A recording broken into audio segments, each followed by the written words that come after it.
Mabuhay pageant fans! Welcome back to my YouTube channel. Hey Adam G, kumusta na kayo? Grabe guys, nararamdaman nyo ba ang ECQ here in our country right now? Ako kung tatanungin nyo ako, I honestly don't feel it even if I'm just at home. Kasi I am so glued to everything that's happening in the pageant scene right now. You know, I just uploaded my content about Miss Supranational earlier this morning, more than 12 hours after the Miss Universe Philippines organization released all the runway challenge videos of its 75 candidates this year. And woo! I just finished watching everything an hour ago. And here I am coming out with another content about it. Grabe guys, all these girls are so palaban and hot to trot with their pasarela skills, production output, and even creativity. So kudos to these girls and their respective teams for coming out with these quality videos. And even if everything is being done online lang. So right now, I can really sense that everyone is just so hungry to win the Miss Universe Philippines crown. So the question now is, which girls really impressed me the most in this challenge? Well, you better stick around for my top 10 picks.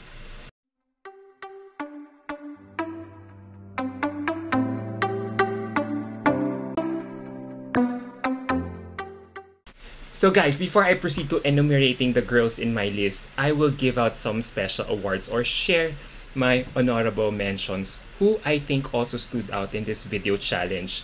They may not have aced the challenge, but they still stood out for me for various reasons. So let's begin. Let's start with the best glam or hair and makeup. Let's start with the best glam or hair and makeup, and I will give this special award to Sam Santamaria from Parañaque, who really looked the best in her close-up shots among all 75 contestants in this challenge. I know this is supposed to be a runway challenge, but I could not help but admire how she was perfectly styled here for this video, and I like how her team was finally able to find the perfect glam to highlight her beauty. Kaya nakita nyo guys, litaw na litaw ang face ni Sam Santamaria here. And this girl is so clever. Granted that there is so much improvement that needs to be done with her catwalk skills, she more than made it up with her high pony styling, flawless makeup, and production values. Had she executed a good walk, then this video would have been part of my top 10. Sayang talagang production values. And now for my second special award, which is the Best Dress Award. And I'm giving this award to Joanna Rabe. I know guys, they are all supposed to be in black for this challenge, but for me, I can easily handpick Joanna Rabe in winning this round. Except for her hair, everything from neck down is so perfect. She looked like a Dolce & Gabbana model in the early 2000s with that see-through dress. Napansin nyo? And maybe, perhaps, she could go this direction in terms of wardrobe choices for her MUP stint. What do you think? And when it comes to her walk naman, very alpha female ang lakad niya for me. Although I wish she would have given more energy, and I feel she also has to practice her facial expressions as I find it's not fluid. So, more practice pa Joanna, and you will surely get there. And my last special award is the best show o paandar in a video. So I'm giving this award to Princess Singh. Has anyone noticed her runway video here? Because it evokes so much drama and paandar. Very dramatic. Kung si Steffi bininyagan niya yung tulay sa Cebu, etong si Princess parang feeling ko nagpagawa ng sarili niyang theater. I just love how she used so many props on the little set that she had to make do for this challenge. And I just wish she had used another venue with a longer runway because we only got a glimpse of her walk. And sayang talaga. And that's why I think she did a lot of smizing to offset her production limitation. And I feel dito siya bumawi ng bongga as she really reminded me so much of Pia Wurtzbach and Charmaine Elima with those smize. So overall, the production value was great, but the presentation felt empty or hollow because For me, she missed the brief, which was to showcase her pasarela skills. And now we go to my top 10 picks. At number 10 is Cristel Abello from Aklan. This Cristel Abello 2.0 is really working on me, and she looks very sensual and a grown woman this time around. In a sea of teenage looking girls, her curves and newfound attitude are very refreshing. Kayo, ganun din bang assessment nyo? When she stares at the camera, there is fire in her eyes with so much intensity, and that smile is really angelic.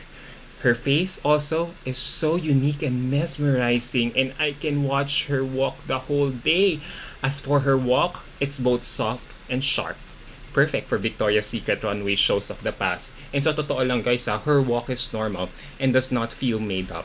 I think we can all agree that Cristel Abello really killed it in this round. And number 9 on my list is Beatriz Luigi Gomez from Cebu City. For me, Bea is literally the epitome of a cool girl. There is just an undeniable energy and boldness in her walk. There is just power in her movement, and she exudes authority as she walks down the runway. Kayo ba napansin nyo yon? For me, it's so fierce and badass, but still looking feminine when she gazes.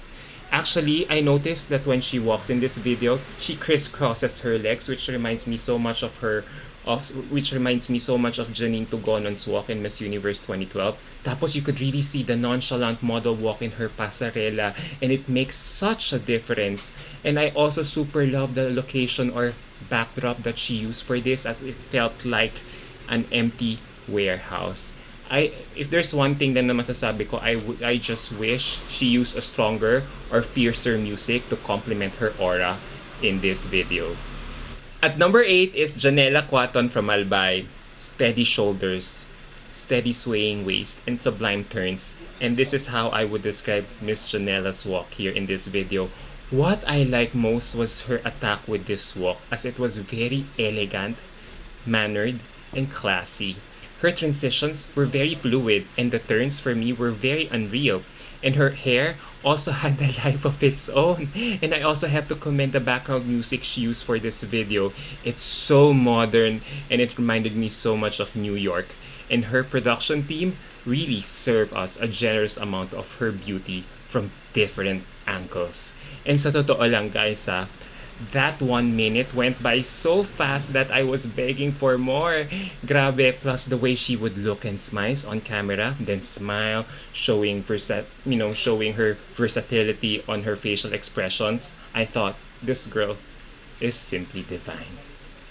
At number 7 is Leren May Bautista from Laguna. You know what guys, what I love about Leren May Bautista here in this challenge is that she was in control of every movement of her body.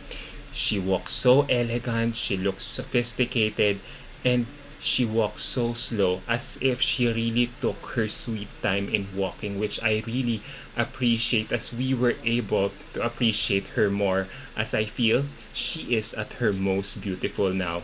You could really see that she was taking her time when she walks, and you become so hypnotized as she does. Her body is feminine, her face is glorious, and her confidence is just beyond up there. And those close-up shots were serving face. And dun mo talaga makikita na she really has a beautiful facial bone structure and a long neck. Ano pa ba masasabi ko, but Leren May Bautista came to slay in this round. At number 6 is Corinne Abalos from Mandaluyong. Wow, Maria Isabella Galleria feels that face and broad shoulders. Wow, grabe, this girl is so underrated. Corinne's bone structure for me is so insane. Great cheekbones, and the camera definitely loves her. You could really tell that she is in control, and it's very clean and energetic. Her "don't mess with me" stare is so memorable, as well as she looks at you in the camera, and you really can tell that there is strength in her face and legs. She might not be the tallest girl in the competition and the most famous one, but she is proving to us that newbies should also be considered for the title. And now we go to our top 5. And number 5 on my list is Victoria Velasquez Vincent from Cavite City. You know what, guys? For a pageant newbie, Victoria easily stands out with this round with her clean and steady walk. And just look at her long legs, which could go on forever and ever. Ang haba ng bias. And have you noticed that? There is also a refined elegance to how she walks na very similar to how figure skaters perform on ice na very gliding. And although she might not have the best look, as I find her eye makeup here quite dull, it's something that can easily be remedied because she has that X factor written all over her face in this video, which makes you want to finish this whole video unlike any other girls. For me, she just mesmerizes without trying too hard. And also, guys, what I also love about Victoria in this video is that she is one of those girls who wore some sort of a Filipina-inspired cocktail dress. So you could see that she really put so much effort in conceptualizing her video. Plus, the red carpet theme look that she employed for this video is so perfect that it felt like it finally introduced her to us in a grand way. And number 4 on my list is Katrina Dimaranan from Taguig City. There's no question, guys, that Katrina Dimaranan can walk. And when this girl walks, she really glides on the stage. There is power in her walk and the audience is at her mercy. She is just so fierce and ready. And the reason why I am ranking her lower here is because it lacked the element of surprise as compared with her other co-candidates, as some snippets were seen in her previous introduction video. Nevertheless, this girl's legs are one of her assets. The way she moves her pelvis and those long legs are really amazing. I mean, she can really command a room and siya talaga ang tititigan mo the moment she enters the room with that strong face and charisma. Talagang masasabi mong iba talaga ang presence niya. Talaga. Kayo, ganun ba feeling yun? And if there's one minor critique that I would give her now is that I hope she could tone down her fierceness a bit by smiling in between her pasarela so that the audience could relate with her more. And now we go to our top 3. And number 3 on my list is Maureen Probowitz from Pangasinan. You know what, guys? I really did not expect Maureen to slay this round, but I'm glad she did. We kept underestimating her here in Miss Universe Philippines, but she keeps proving us wrong. And for this one, I feel this challenge was made for her as she really knows how to play with a camera given her modeling background. Alam niya when to smile, flirt, and makipaglaro talaga sa camera. Like, it's such an innate talent for her. And then sige, let's talk about her walk. Her walk was very smooth and graceful as if she was walking on water. I also love the fact that she's not overacting on the runway, and don't you think she was a little fun and flirty with her facial expressions? For me, she is such a natural here and literally doesn't even have to try in this challenge. For me, girl was really effortless and relatable in this round. So, good job, Maureen.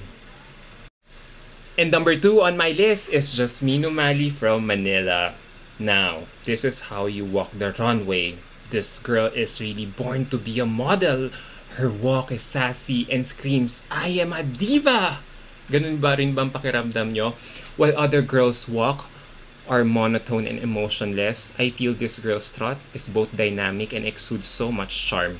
Her pasarela really blows my mind and it's game over for the other girls when she hits the runway. Kasi sa akin, guys, parang pakiramdam ko siya yung type na kakabahan ka kung ikaw yung kasunod niya.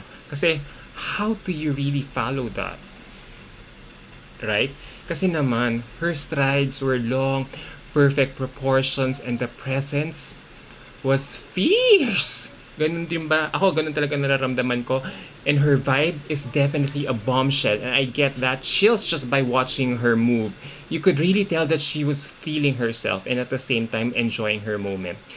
Jasmine knows what she is really doing here in this competition. So girls, better take notes. But my best runway challenge video comes from Steffi Aberasturi from Cebu Province. Grabe guys, hands down, she is clearly the winner of this round for the production values alone that she employed on this runway challenge. You can see her passion, determination, and creativity in this video. Halatang may budget talaga si girl to pull out all stops itong concept ng video niya as she matches this with a great catwalk which will be remembered for a long time. I mean, di ba guys, aminin nyo, we rarely come across a girl this prepared as early as the national level pa lang na who has an incredible body, both strong and toned pa. And although she is only at 5'7", she looks super long on her video. And I think her ability to captivate everyone with her walk is a talent. And I was really glued to my phone while I was watching her the whole time in this video. It's really amazing to see her footsteps and hip movement match the beat in the background music. And when she poses at the end, it's as if she doesn't want to go away, capturing every moment.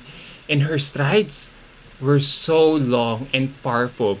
Plus, buwis buhay talaga walking on an unfinished bridge. Diba? So, she's really on fire. So, kudos again to her team. So, there you go, guys. What do you think about my top 10 picks for this round? Does it match yours? Well, feel free to share your comment and feedback down below so I could see your thoughts and insights about these girls nailing their catwalks. Alright? Until my next video. Bye!